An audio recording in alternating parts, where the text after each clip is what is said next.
بسم اللہ الرحمن الرحیم۔ ایک شادی شدہ لڑکی اپنی ماں کے پاس آئی اور کہا، میں اپنے شوہر کو اب 1 منٹ برداشت نہیں کر سکتی۔ روز روز کے جھگڑوں سے میں تنگ آ گئی ہوں۔ میرا دل کرتا ہے اسے مار دوں، لیکن قانون سے ڈر لگتا ہے کہ میری بھی زندگی برباد ہو جائے گی۔ ماں نے کہا، یہ کوئی ایسا مسئلہ نہیں ہے، میں تمہیں ایک زہر دیتی ہوں، یہ آہستہ آہستہ کام کرتا ہے۔ روزانہ اسے تھوڑا تھوڑا کھانے میں دینا، بس کھانا لذیذ بنانا کہ اسے شک نہ ہو،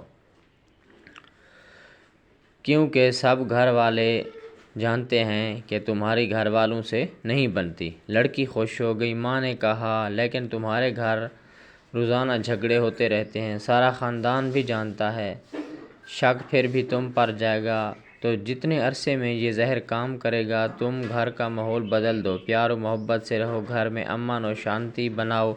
بیچارہ کچھ عرصے کا مہمان ہے، اس پر شک نہ کرو، بے جا فرمائشیں نہ کرو، خود کو بنا سنوار کر رکھو، میٹھی زبان استعمال کرو، تاکہ نہ شوہر کو نہ اس کے خاندان کو بعد میں شک ہو کہ اس کی موت کی ذمہ دار تم ہو۔